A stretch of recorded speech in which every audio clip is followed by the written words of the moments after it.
Hey, there he is. Sharp as an eraser, as always.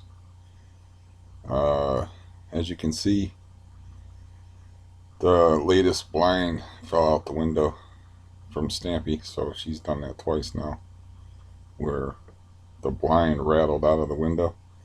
So, I don't know. I didn't, once it woke me up, I did not hear any footsteps in the middle of the night, but I was asleep 1 minute, and then I thought I heard, like, this is what was in my mind, anyways. I thought I heard, like, a bunch of icicles. If you don't live in the north, this happens sometimes. A bunch of ice falling when it gets warm, or sometimes you'll get this. I thought it was like a bunch of like crusty snow falling, sliding off of the top of the roof. When it warms up a little bit, sometimes that'll happen in parts of the country where it snows a lot. But no, I had that board in the window, and then I had the blind behind it, and then the blind finally gave way and fell out of the little slots in the side, and it was the blind sliding against the back of the cardboard come crashing down. So yeah, I was thinking about like that can only happen because I have blinds that are like not quite the right size. So if they were the right size, I don't think you know stamping stamping has not knocked the blinds out in the living room. Just in here because the size I bought is like a size too small, but you can still make them work. So that happened. I'm trying to fight fire with fire and fight light with light. So I got a bunch of light to counteract the light in the back because when I decided to talk on here, I was like, it's too hard to get back there. I got to move stuff. It doesn't look like it's very far back there, and it isn't, but I got a bunch of stuff in the way that I'd have to move around, and I'm not really good at moving. So just to put the board in the window to knock out some of the light. So, anyways, that happened. So, that's probably not an experience too many of you have had where you're woken up by blinds falling out of the window. But yeah, that happened. Um,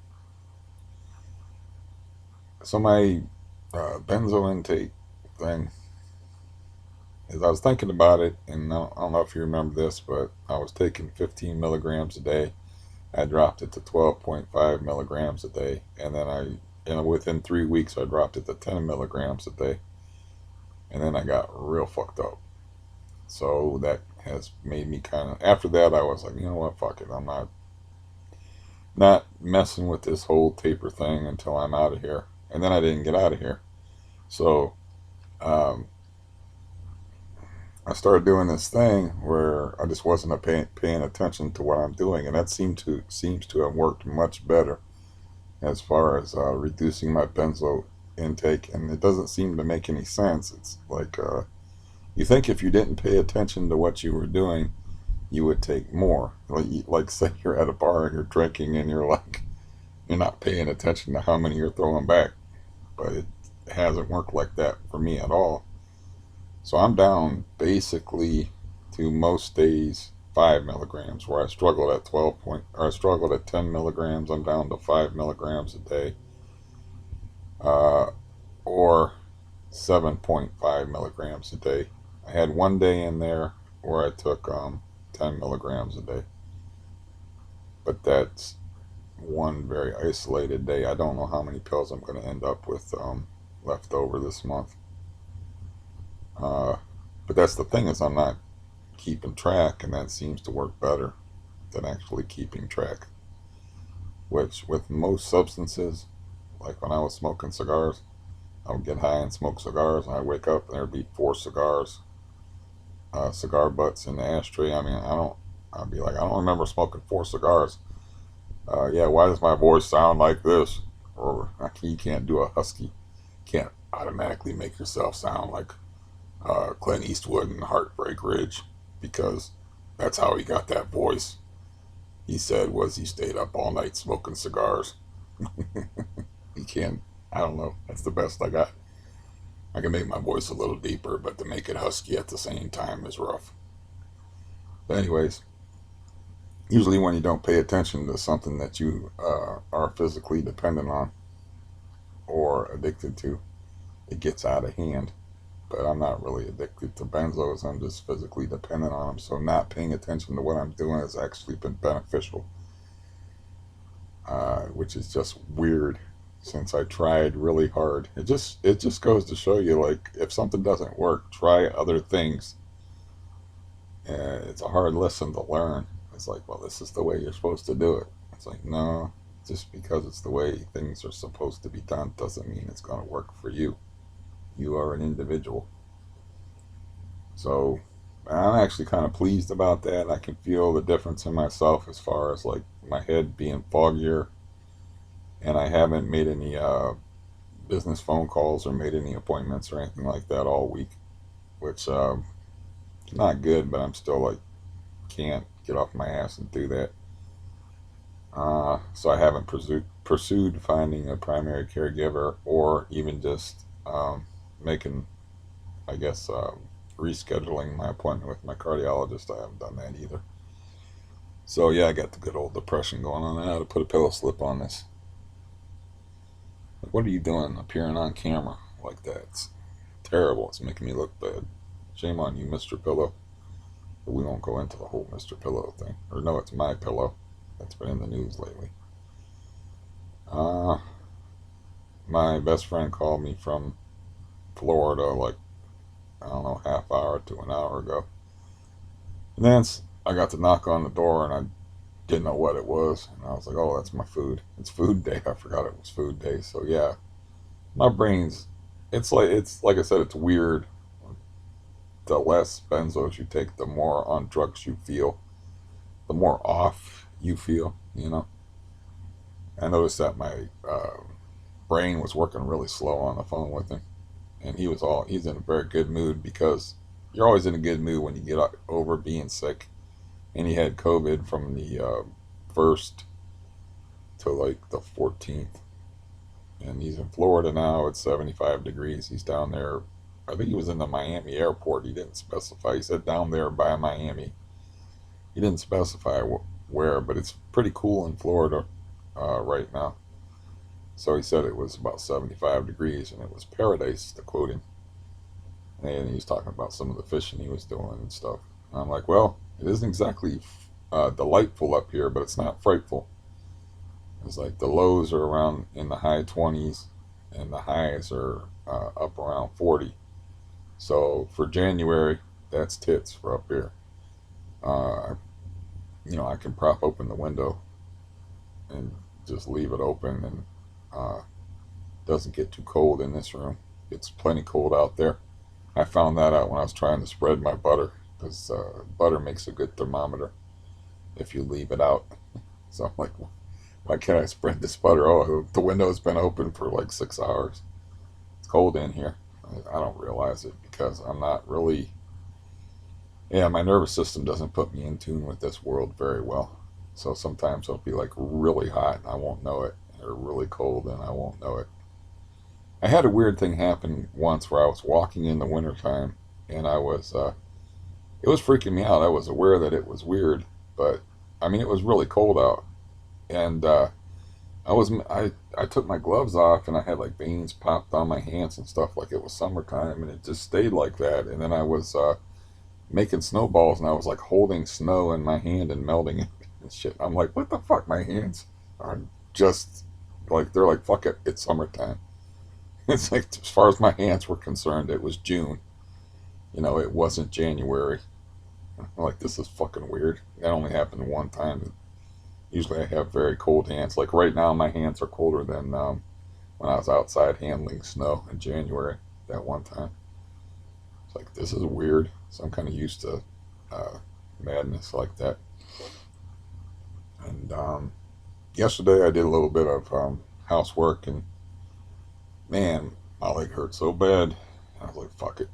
I'm gonna take the Neurontin shit. I'm running out of that, so I just got to get off my ass. And I don't want to. You don't want to get to that point like where you're in the dentist office and you waited too long and your face is all swollen up and shit. I don't want to get to that point. Like, you know.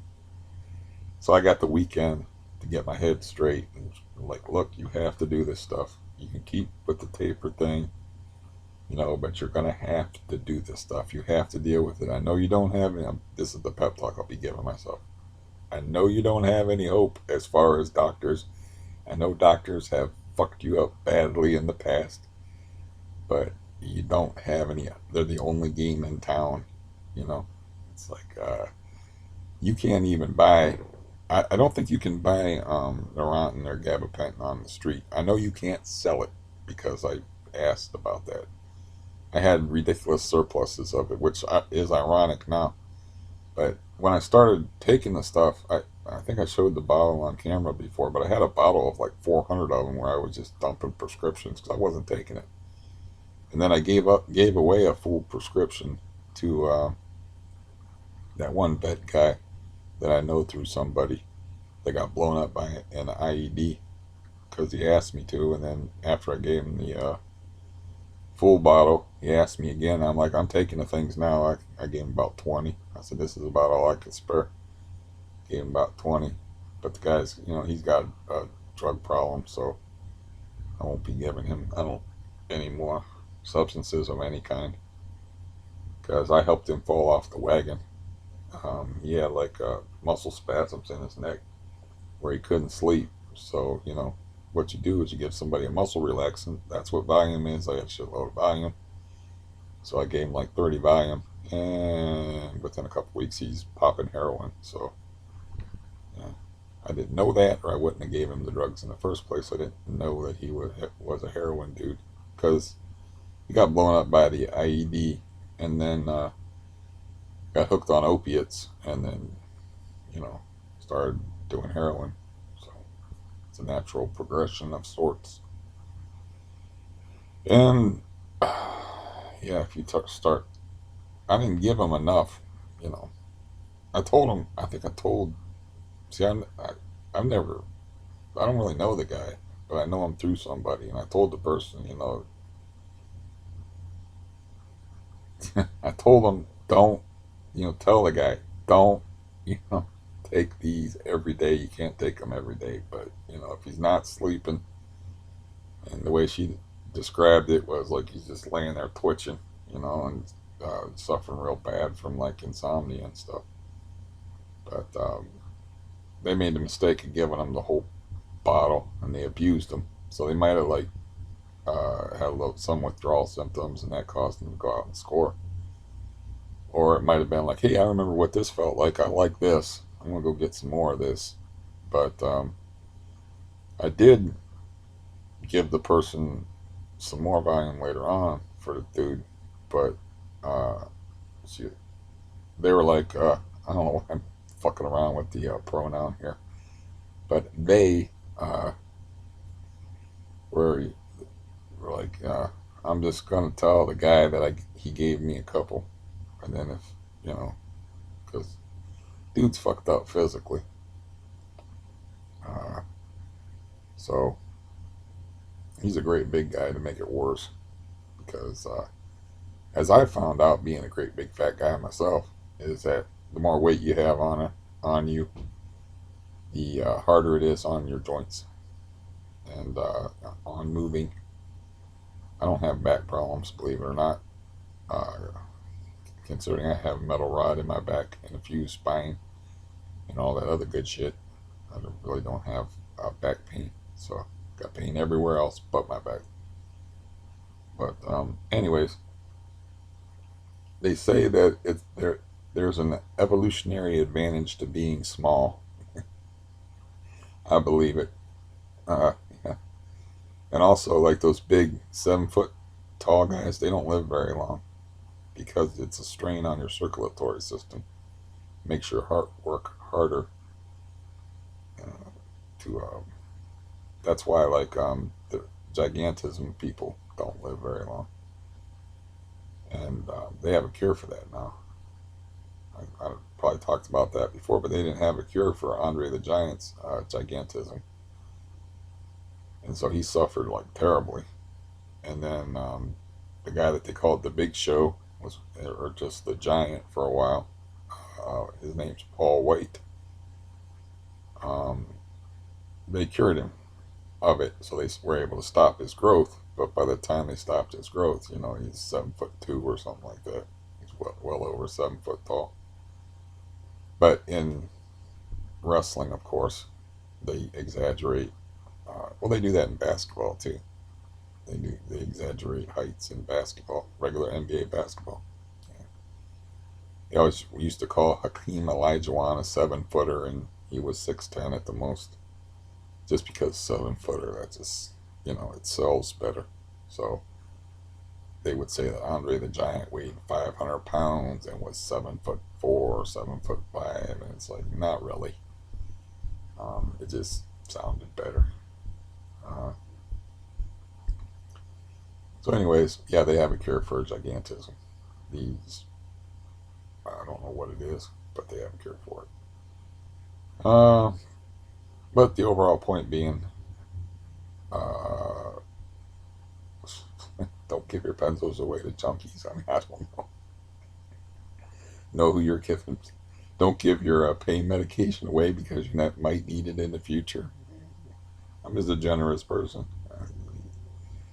The thing of it is like they don't, that you always hear they don't treat the veterans right and stuff like that. Hey, it's true because the VA was fucking him around on his medical treatment, so he wasn't getting his prescriptions on time. That's why I got involved and played pharmacist for a while.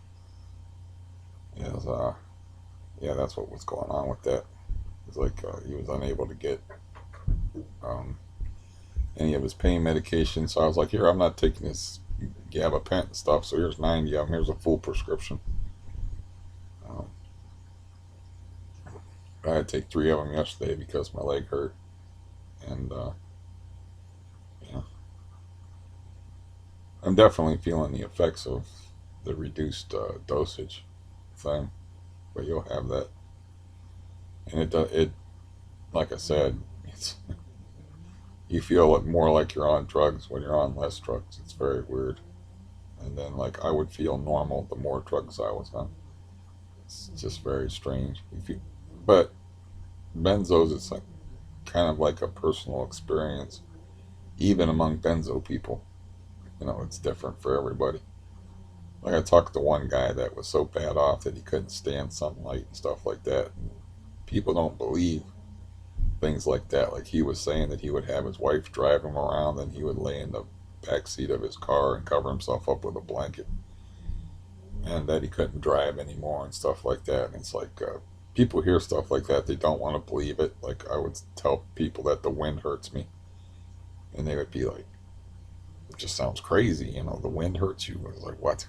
Just because they never heard of nothing like that before. But if you have, it's called allodynia.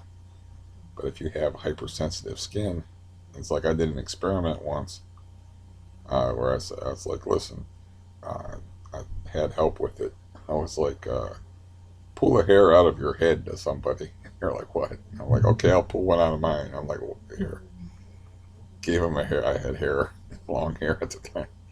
Here, okay, I'm going to close my eyes and turn my head so I'm not looking. I'm like, drop the hair above my stomach, and I'll tell you when it hits my stomach. And they were like, okay. And of course, I called it. And they were like, whoa. But seeing is believing. And so, like, the wind has a lot more force than like one hair. So it's actually the wind hitting my stomach would actually hurt. And that's not a good situation to be in. Um, yeah, I don't know. Like, I don't think I'm gonna go there, but I see now I have to. This is what happens. But it does have the side effect of amplifying sexual pleasure, but that is not necessarily a good thing either. You think that would be a good thing, but it's not a good thing. And then if you like smoke dope on top of that, where it blows up, THC blows up the pleasure centers of your brain, and then you got the allodynia that makes everything more sensitive. Not a good combination, because that's when the real trouble started for me. Is like I got some really bad habits, where it's like, okay, I can be in pain or I can be in orgiastic bliss for like hours. I think I'll take the latter over chronic pain. Yeah, yeah, yeah. Okay, chronic, intense pain or intense pleasure. Let's flip a coin on that. So I started like neglecting reality, neglecting um, exercise, and I kind of got helped into that a little bit by life circumstances. And I thought like when I moved here that I would have a friend that we would go out and do stuff, but he would rather get sit around, get high, and do nothing. And I don't really like. I was like, can't beat them, join them, you know. But I don't like getting high around people, you know, unless there's you have a playmate there. But don't like getting high around people and talking. The conversations are stupid. I don't like getting high around people and like fishing because you fish horribly when you're high. You're not good at it anymore. I don't like getting high and trying to play guitars with people. You know, apparently that works with competent musicians, but if you're novices, that's not good at all. You don't learn anything. And so to me, it was just if you're going to get high and you might as well get high and that's all it was like to me. It's like, okay, we're just sitting out around here playing video games, 40-year-olds playing video games. High is just depressing. It's like, then I was like, why aren't we fishing? Why aren't we doing something? It doesn't have to be anything earth shattering, but just anything. I'll even go out to a bar and get drunk. I don't have enough money for that. Puff, puff. You know, like, so then I was like, well, don't have any other social options. So I'll be antisocial. And I fell into that. Um, but usually, like, it wasn't like that got played out for me. It just, like I said, it's to start having hard episodes, and it takes like about 2 times waking up high, not waking up high, but being high in an ambulance to realize that you gotta stop getting high. Your heart don't like it. Uh, you know, I was like blunt with the ambulance drivers that one time, and I was like, they were like, "What were you doing?" I was like, "I was smoking and choking." I'm like, "What the fuck are you talking?" They're like, "What are you talking about?" And I had to like spell it out to them in clinical terms, and they were like, "Oh, okay, uh, yeah." And they just laughed about it. And I was like, "There's no time for dishonesty in an ambulance. There's really like, if you're ever going to be honest, you want to do it in an ambulance. It's like I don't care." Um, but yeah, I was high in an ambulance twice, and I was like, "Yeah, that's enough." I didn't learn the first time. Then one time I woke up high in arrhythmia. That's a real party where you get woke up and you realize like, oh, not only do I not get my morning cup of coffee, but I have to call 911 because I don't have anybody to drive me to the hospital at 2 o'clock in the morning, I believe it was. Um, yeah, I don't think you want to call a cab when you have arrhythmia either. You want to get an ambulance. So, um, because it's a heart thing. And I have the dangerous kind of arrhythmia. There's two different kinds. So I have the dangerous kind. Though I'm assured now that my blood is thinned, that they're like, oh, you'll be all right. I'm like, okay, can I have that in writing? And will God sign it, please? Because you don't know that. It's like, I've heard medical people are funny. It's like they don't want to commit to anything and then they commit to the wrong things. You can't just say, like, oh, you're not really in any danger as long as you're taking your blood thinner. It's like, okay, you do know I have a weird disease where like anything goes, right? But anyways, I didn't mean to get into all that, but once I have to be honest and share my thoughts. So once I go there, I go there. I talked about that stuff before though, but that's what I was thinking of with the allodynia.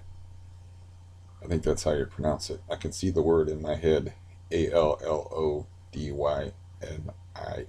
allodynia. Use it in a sentence. Allodynia is only useful during sexual episodes. The rest of the time, it sucks.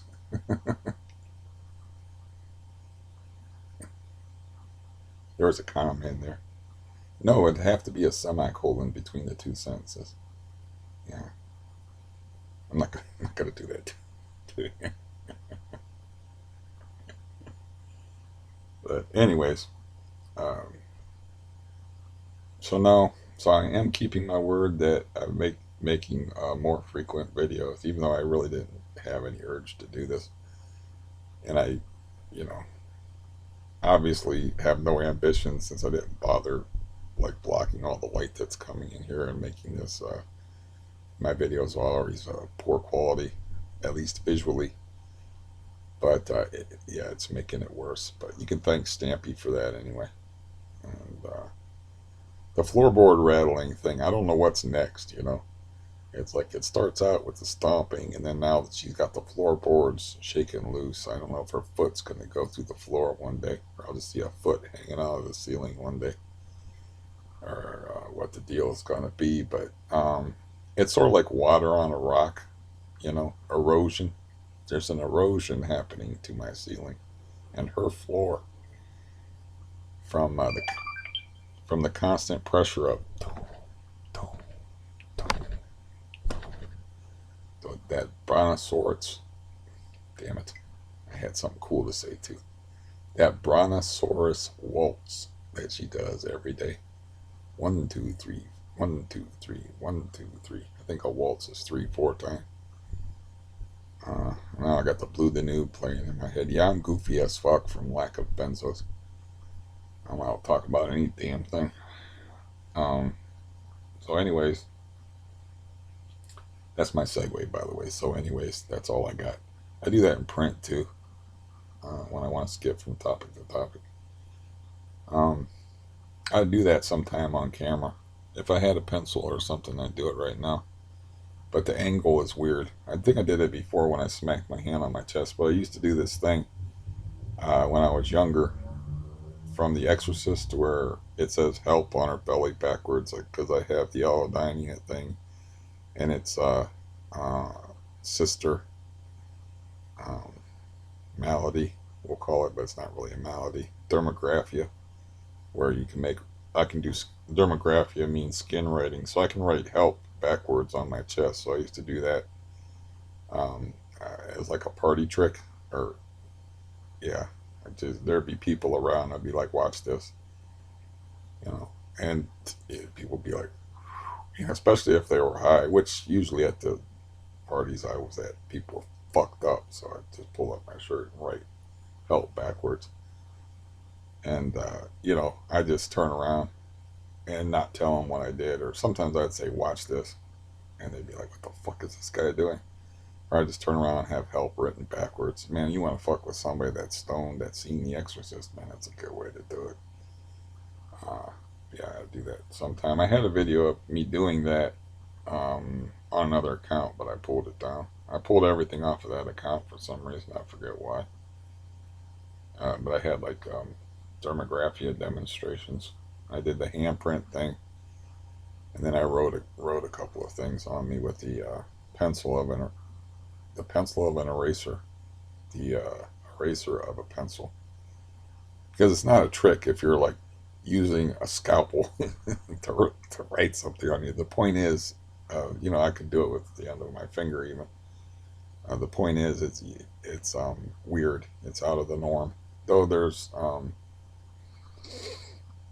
I think it's not that unusual. It's fairly unusual, but it's like being human silly putty. Like I will wake up from this was, of course, when I was living with people, but I would wake up and be laying on like a blanket that had creases in it and stuff, and there'd be like a pattern of the creases on my back, and I'd be walking around with like that, and people would tell me about it, and because I'm shirtless, I've been a lifeguard my whole life, so I've been shirtless like probably, I don't know, at least 70% of my life, even counting the times pre-surgery. Now that I'm old, since I had my first surgery when I was 16, and I had the problem with wearing a shirt since I was 18, is when I caught or developed or whatever you want to call it, CRPS. and all its attendant symptoms. Um, yeah, made good coffee this morning. I seem to be fairly perky compared to my phone call that where a dude called me from Florida. Uh, I don't really have nothing to talk about, of course, because I'm not, like I said, I've got no ambition. And then when I do have ambition, I can't. I end up in bed with like my legs killing me.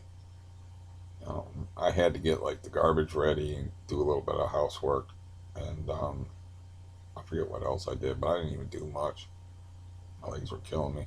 So, um, yeah, my only recourse is surgery, probably. And in the meantime, painkillers of some sort.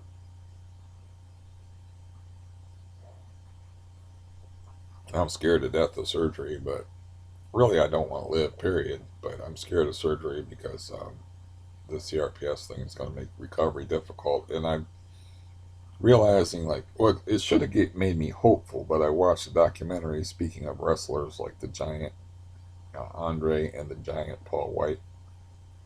Another guy that's pretty big but didn't have gigantism, was just a big dude, the Undertaker. He had like a radical um, hip surgery done on his hip where they actually put in like a steel ball for the ball and socket joint of the hip.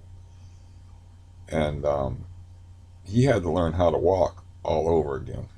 He had to go through like extensive physical therapy because once you get in pain, you walk differently to compensate for that pain, and it puts like strains, unnatural strain and stress on other. It's a domino effect.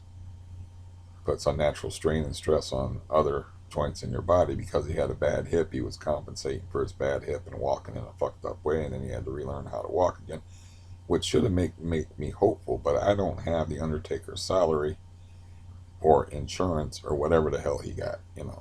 I could fix myself up fine if I had like 100 grand to spend, or if I had Blue Cross Blue Shield, some really good insurance. That's what I had when I was a kid up until my dad lost his job. I think was Blue Cross Blue Shield, because my parents took really good care of our physical needs for the most part. Um, as far as well, it's different for girls, but as far as the clothes, I'm never a clothes horse, so I can't really speak about clothes. But as far as like taking us to the dentist, taking us to the doctor, and medical insurance, and food and housing, they were knocking that shit out of the park. But yeah, I'm just too poor to get proper medical treatment. So I was watching a video about like things, do's and don'ts if you visit America, and one of the don'ts was don't get sick because healthcare here is expensive. I'm like, yeah, it is. And it's like if I had money, there'd be no shortage of orthopedists willing to treat me and help me. Everybody always wants to take your money, even if I was a lost cause. That's what they're treating me as. Uh, because, like I said, one orthopedist wouldn't see me at all. The other orthopedist I saw, and he was like, not treating you. And then the other orthopedist I saw passed me off. I got passed off to the guy who saw me and said no dice, and then I got passed off from him to somebody else who wouldn't even make an appointment with me. Didn't even want to see me face to face. So, but that would all change if I had a big old fat bank account they could drain. That would all change because they'll, oh yeah, we can help you. Wait a minute, we can help you, Mr. Star Entertainer. We can help you, Undertaker. Please don't suplex us. You know, it's just all about money. It's just something I never got. I never understood, or I would have like, yeah, I would have put more effort.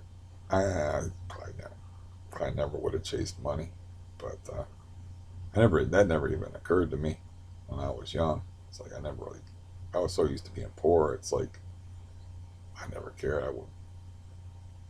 I never cared. I mean, a lot of people that are like tight with a dollar or like want to accumulate wealth go through like really hard times when they're young. And see, I was provided for up until I was 15 years old. I had all the food I wanted to eat, and I had good medical coverage and all that when I was in my formative years. But then when I got to be 15, that's when I started having to eat government cheese and honey sandwiches and raisin sandwiches on toast, which is actually pretty good. If I could eat those, I would still eat them. But that was like, because you could get raisins from your government food supplies for the poor type places where you get your government cheese. And so I would take the butter that you would get, because they give you a big block of butter and they give you these raisins, and make raisin sandwiches with toast. So I was eating honey sandwiches because you get that from the food bank. That's what it's called, food bank. And you get raisin sandwiches and honey sandwiches, everything on toast. Now I don't eat toast anymore because I have exposed gums, so I don't eat toast anymore. My toaster is just purely ornamental. Um, but anyways, that's probably why I never really was about chasing a buck, is because in my formative years, we were upper middle class, I guess, uh, at least money wise, at least income wise. But with 7 kids, it's not really upper middle class because kids are expensive. And yeah, 7 kids, 6 that lived, and one that lived until he was 17, until he decided not to live anymore. So that's my dad had a pretty high paying job. Got something called a degasser in the steel mill, but he made good money. Um, so they both grew up in the like in the Great Depression days. They were born in 1933, so they liked to have a packed refrigerator. So they always kept tons of food on hand. It's like we never had empty refrigerators. So they had, you know, going to the grocery store where they're like help carrying the groceries. It was really like a thing because there'd be like 10 to 20 grocery bags. That was in the old days where they had the paper uh, bags, and then it was a big thing with my dad. He'd be singing and stuff. He's all happy. That was when he was at his happiest, is coming back from the grocery store. And my mom could spend as much as she wanted to at the grocery store too. It was always a 2 cart affair. She always needed 2 shopping carts. And then that's because he grew up like I said, he grew up so poor that he was good at killing things with rocks because they couldn't afford bullets. So he could actually kill small animals by throwing rocks at them. So, like a hobbit. So just imagine a much larger homicidal Frodo Baggins. That's my dad. Because if you're very familiar with J.R.R. Tolkien, hobbits are really good at throwing stones, really accurate. So, anyways, I don't know if I explain that reference away, but yeah, that's when he was always singing and shit. And my dad had a fairly good voice, but never. That's the only time you'd ever catch him singing was and humming. He more humming than singing, and he could whistle too. But yeah, he didn't go around singing or stuff like that. He is much too self conscious about everything. Um, yeah, he would go into bars and stuff, but he never would play pool because he was like self conscious, and he didn't want to be bad at it. And you got to be bad at stuff before you can be good at it. And usually, sex is the only thing that people are like that are willing to be bad at before they get good at. It's like sex is usually the only thing a lot of people are willing to be bad at to get good at. A lot of people I remember like playing basketball when I was crippled up, and I was of course bad at it. And somebody was like, "Well, why do you?" They were like offended by how bad I was at basketball, and they're like, "Why do you do it?" And I'm like, "Why are you even out here playing?" And I'm like, "Because I like it." I couldn't hardly like even run right and stuff. But I was running around chasing a basketball. I was actually not that bad of a shot, but the running part was a problem. Um, as in, I really couldn't do it. But you have to like run if you're like shooting the ball around by yourself, or even with somebody. You have to run to keep the ball from in an open court from like rolling down hills and stuff. We used to play at this one place that was terrible because it really punished you for a bad shot. Because if you missed a shot and say it bounced off the rim and went over the backboard, you might have to run a whole football field to get to retrieve the basketball. And there is that was actually a possibility that it could roll all the way down the hill at Whipple School and then out into traffic, and somebody could run over your basketball and pop it. That could actually happen. You might actually like you're playing basketball 1 minute and the next minute you're like clear across the street where you can barely see your friends like waving distance, uh, retrieving your basketball out of somebody's front yard because it would roll all the way down that hill, pick up speed, and then roll uh, on the whatever it is, the roadway to get out onto, I think, Whipple Avenue, and cross Whipple Avenue and end up in somebody's front yard. You're like, hello, I got the ball. And it reminds me of one time I pretended like it wasn't me and I didn't know what happened and I had nothing to do with it. But one time, like, was a very like main drag type of road too. There was always constant traffic on that road. I think it was Duber was the name of the road. But anyways, I was going to the grocery store and I just pushed the cart, assuming that it would hit into the other carts, but it did not hit into the other carts. It missed the carts because it had a bad wheel, and it swerved away and it went down this hill and out into traffic. And I was like, I don't know who did that. I was just like, I'm just over here unlocking my bicycle and throwing my groceries over top of one of the handlebars and leaving. It's like, and I listened for the car crashes and stuff. I didn't hear any. I'm like, good. I must have like timed it right. But I was like, once I saw where that shopping cart was headed and that it was going to go out into a traffic on a busy street and maybe plow into the side of somebody's car, maybe cause an accident. Yeah, maybe cause a major wreck, possible injuries and stuff. I'm like, I disowned that shopping cart. That was no longer my shop. Hey, once it leaves my hand, it's not mine anymore. I don't know who did that or what kind of idiot would do something like that. But I couldn't believe that happened.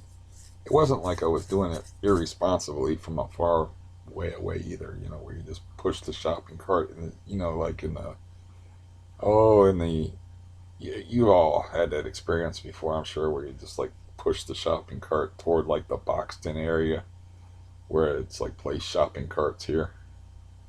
I'm sure you've done that before. Just imagine doing that, but it's not like a designated place. It's just like a place outside of a grocery store that's got a bunch of shopping carts jammed together, and you're just going to hit the front shopping cart, and then somebody else can do the pushing of the shopping cart together thing.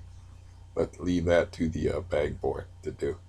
But then I missed everything, and it went out into traffic. It had to go down the hill first. I was like, please don't go down the hill, please. Oh, it's going down the hill. All right, I'm gone. And walked in the opposite direction very fast and got on my bike and left. But then I was like listening the whole time to hear the sound of grinding metal. Okay, has this been long enough to constitute a video? Because I said I was going to do videos more frequently. I hope so. Anyways, as far as that blind in that window, that was really hard to get in there. So I have to. The problem is, hopefully the size is written on the blind. It should be written on the blind somewhere, but I have to get one size larger, and then the problem with that is like to do that I have to stand on the chair, and it's a very dangerous thing for me to do with my balance and bad leg and stuff. I can almost reach it. That's why like before I showed you where I rigged something up where I taped like two sticks together to like use the sticks to extend my reach.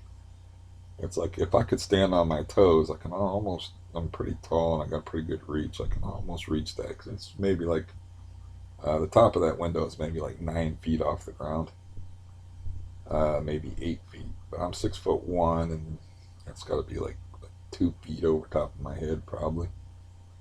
So if I can almost reach it, that means it's higher than 8 feet probably. Um, yeah, but I have to this time. I have to buy the right size blinds so that don't happen again. And I got to buy a good stampy proof size for them so that they don't get rattled out. Because I'm not surprised that happened a second time. It was just a matter of time. It stayed in there about 5, 6 months, I think. Sounds about right. And it's not like there's a lot of excessive sunlight this time of year in Ohio anyway. Uh, right now it looks like it's, I think, around noon, and it looks like dusk is falling outside. I mean, it looks bright because it's dark inside the room and it's all about contrast. And I also have two lights on right here. But yeah, we don't get a lot of light. It gets dark so fast. There's so little daylight in Ohio. Ohio really sucks. I just don't like it. Not that I've had a shitty life here. I've been other places, and driving back into Ohio is depressing. Driving through parts of Pennsylvania is very depressing too. I think it's the areas that you drive through. I don't know, but there's parts of Ohio like right around here that are really pretty and stuff. But when you drive through it in the wintertime, it's not so pretty. I'm not. I don't know. I figure like it's sort of like moving out of here. It's like wherever I go, your troubles go with you. So, but I still want to move out of here because I don't like the landlord. I'm amassing uh, my capital now to pay the rent. I'm going to pay 4 months rent in advance, and I guess I'll keep on with the mind bending taper thing that made this video so weird. I'm already weird on top of it, but yeah, keep on with that. And then this weekend, just like get what do you call it? Marshal my will. I just don't have the will to do anything, so I don't have the will to get the. So I know when I pick up those phone, good. When I pick up that phone and make those phone calls, it's going to start a chain of events that's going to lead to a whole bunch of discomfort and misery for me. So I don't want to do it. And it's like even if they fix my leg, the road to fixing my leg is going to be horrible. And say they do a successful operation on it, they're still going to have to put me through physical therapy. I don't know if my insurance is even going to cover that. Usually, with the insurance that I have, I don't know if it's like this. It's probably like this for everybody except for rich people. It's like you got a month. I don't give a fuck what it is. You'll get a month of physical therapy because it's too expensive, and then that's it. Because when I was like getting rehabbed for, I'm talking about major spinal surgery where you can't walk and you're walking with a walker, a month, and then they're like, go home and do the shit on your own. So they might, yeah, I don't know how they teach somebody. I know how they teach somebody to walk because I've gone through that twice, but I don't know how they teach somebody to walk different that can already walk. I wouldn't know how to go about that. But just to be able to be pain free would be a big deal because just laying in bed, I'm in pain, let alone when I'm walking around doing stuff. So it's not like I have an option, but I know that once I get started, it's going to be horrible. I'm going to hate every fucking minute of it. But I have to like think about if you're going to live, you have to live, you know, if you so it's got to be done. I don't want to. I don't. I don't. I would rather not live, but if I'm gonna live, And my brother bought me a good present, but a weird present. He just calls me in the afternoon yesterday, and he was like, "I got you a little something." He's always worried about my mail getting stolen. Try to, keep him up to date. Like no thieves have lived here for a long time now, but he's still thinking about when I was getting my mail stolen when the meth crisis was going on. So he calls me and he's like, "Well, you're going to get a package. It's like 2 stops away in the afternoon." I'm like, "Well, okay. Do you feel like talking?" He's like, "No. Just want to make sure your package I sent you don't get stolen." And it's nothing. It was just like an impulse buy. And I was like, "Okay, well, thanks for the gift. Appreciate it." That was weird. And then he sent me a bowl. He bought me a bowl, and I'm like, "How did he know I needed a bowl? Because I don't have a bowl." And they've been sending me these bags of soup, and drinking soup out of a bag doesn't really work all that well. Um, so I was like, "Yeah, I actually do need a bowl," and it's some kind of weird, fancy. It's cool. It's a bowl with a handle on it. It's actually he's good at giving gifts. It's a bowl with a handle on it, and then it's got like clamps on this lid, and it's made for the microwave, and it's got a little vent. It's just like a fancy bowl. I'm like, "This is a good gift, but how did he know I needed a bowl? Why would he buy me a bowl?" I'm like, okay. So I was eating minestrone soup out of a bowl last night that my brother sent me in the mail. And yeah, like, I didn't mention to him that I don't have a bowl. I don't think, I think I mentioned to him that I had soup though, so maybe soup put bowl in his brain somehow. But how would he know that I needed a bowl? I wouldn't say, "You know what, I could really use a bowl." Usually when people say that, they're talking about a bowl. Puff, puff. But yeah, that was cool, actually. I was like, "I don't know what the hell this is," but when I was opening it and I was like, "It's a bowl." I was like, "Is he psychic? I didn't know I needed a bowl." But I did talk to him about soup because I got carrot soup. And I'm like, what the fuck is carrot soup? You just make soup out of anything: potato soup, carrot soup, rutabaga soup. I mean, I never heard of carrot soup. I got a bag of it and in there. I'm like, it's just weird. I love carrots when they're cooked and baked and things. I don't like carrots raw. Even when I had good teeth, I wasn't a big fan of like raw carrots. But carrots are awesome. I used to like just throw carrots in the oven whenever I was cooking anything. It could be anything. Just throw a couple of carrots in the oven, uh, wrapped up in foil. But anyways, that's enough nonsense out of me, I guess. Long enough to make a video. If I got that theory from whenever you call somebody, allot enough time for them to make it worth bothering them. So hopefully this was enough time for you to make it worth bothering y'all. You don't want to call somebody and say, "Hey, how you doing?" "Oh, I gotta go." It's just fucking rude. Like my brother used to answer the phone, and I told him to stop doing that. He used to answer the phone and say, "I don't have time to talk to you now." And I'm like, "Well, just don't pick up the phone." It's like, I don't understand why you would pick up the phone to tell me that you don't have time to talk to me. It just makes me feel bad, and you just don't have time. Don't answer the phone. He goes, "Yeah, okay, that makes more sense." That doesn't make more sense. But like I said, hopefully this was enough time. Uh, that it was worth bothering y'all over. Goodbye.